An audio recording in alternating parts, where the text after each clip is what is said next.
je voudrais demander à tous ceux-là qui vont tomber sur cette vidéo, sur ma vidéo, si vous avez des informations, le nom de ce monsieur, toutes les informations le concernant, le nom de ses parents, ses proches amis, ses enfants, s'il en a, n'hésitez pas. Ça, c'est mon compte. Vous m'envoyez les informations, je les ai automatiquement. Non seulement je vais le traquer juridiquement, mais je vais également le traquer spirituellement. Habib Ahmed s'est impliqué dans une affaire de arnaque. Il va répondre, il s'explique et donne la version des faits. Donc, apparemment, ce n'est pas quelque chose dont il est coupable, mais c'est un coup monté, d'après ce qu'on entend dit. Ah, on va suivre la vidéo jusqu'à la fin. Vraiment, c'est dosé. Donnez vos avis. Et à la fin de cette vidéo, on va suivre tout ce qu'il a dit avant de continuer. Suivons la vidéo. Abonnez-vous. Alors, les amis, vous êtes nombreux à m'envoyer la vidéo de ce monsieur. Et dans cette vidéo, ce monsieur me traitait d'arnaqueur parce qu'il aurait des preuves que quelqu'un aurait utilisé ma photo ou encore mon identité. Non, ma photo pour arnaquer des gens dans une procédure en griffe de voyage sur le Canada. Et je suis allé voir, je suis allé regarder également la vidéo. Je me disais que c'est un monsieur qui peut-être effectivement a des preuves que mon identité est utilisée pour arnaquer des gens. Mais lorsque je suis allé regarder les commentaires, lire les commentaires, j'ai remarqué que presque tout le monde lui disait « Mon cher ami, tu te trompes. La personne dont tu parles ne peut jamais être impliquée dans ces genres de choses. Au contraire, c'est lui qui fait tomber tout ce qui est agent de voyage, des gens qui arnaquent les gens dans les procédures de voyage. » Et donc, quand j'ai fini de lire les commentaires, et malgré ces commentaires, la vidéo, il a gardé la vidéo, je me suis immédiatement dit que ce monsieur est animé d'une mauvaise foi. Une volonté manifeste de salir, moi, mon image. Et après, je suis allé regarder, dans la quête des informations sur lui, je suis allé regarder certaines de ses vidéos. J'ai constaté que c'est pas pour la première fois qu'il attaque le Bénin.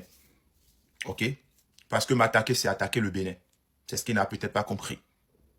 Je voudrais rassurer tout un chacun de vous. Vous me connaissez très bien. Et vous savez que depuis des années, je me suis toujours battu pour des questions de justice, pour tout ce qui est injustice et autres. Vous n'avez jamais entendu mon nom dans ces genres d'histoires. Et donc, je voudrais vous rassurer que ce n'est pas moi. Et la photo qu'il a même utilisée pour la vidéo, c'est une photo que j'ai faite le 1er octobre 2024. Et c'était mon dernier voyage sur la France ici. Voilà, j'ai fait cette photo, je pense, à l'aéroport Charles de Gaulle. Et je l'ai publiée sur ma page Facebook le 1er octobre 2024. Je voudrais demander à tous ceux-là qui vont tomber sur cette vidéo, sur ma vidéo, si vous avez des informations, le nom de ce monsieur, toutes les informations le concernant, le nom de ses parents, ses proches amis, ses enfants, s'il en a, n'hésitez pas. Ça, c'est mon compte. Vous m'envoyez les informations, je les ai automatiquement. Non seulement je vais le traquer juridiquement, mais je vais également le traquer spirituellement. Parce que c'est trop facile. Je vais le traquer, je vais le hanter. Parce que s'il ne peut pas accepter qu'on salisse son image, il ne peut pas salir l'image de l'autre. Et si, effectivement, il était là pour dénoncer ces genres de faits et que les gens ont mis tous ces commentaires, il devait retirer sa vidéo, me contacter parce que les gens m'ont tagué plusieurs fois dans ces commentaires, me contacter.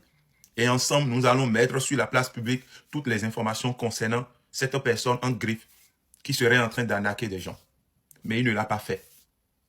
Et comme les commentaires venaient, et il est à la quête de visibilité, il a maintenu la vidéo. Merci à tous ceux-là qui me soutiennent. Et comme d'habitude, nos amis les aigris, les refoulés de Habib, ceux-là qui n'aiment pas Habib, ils sont allés dire, ouais, on le connaît. Pourquoi les gens lui font confiance comme ça, lui donnent leur confiance comme ça? Que Dieu vous pardonne.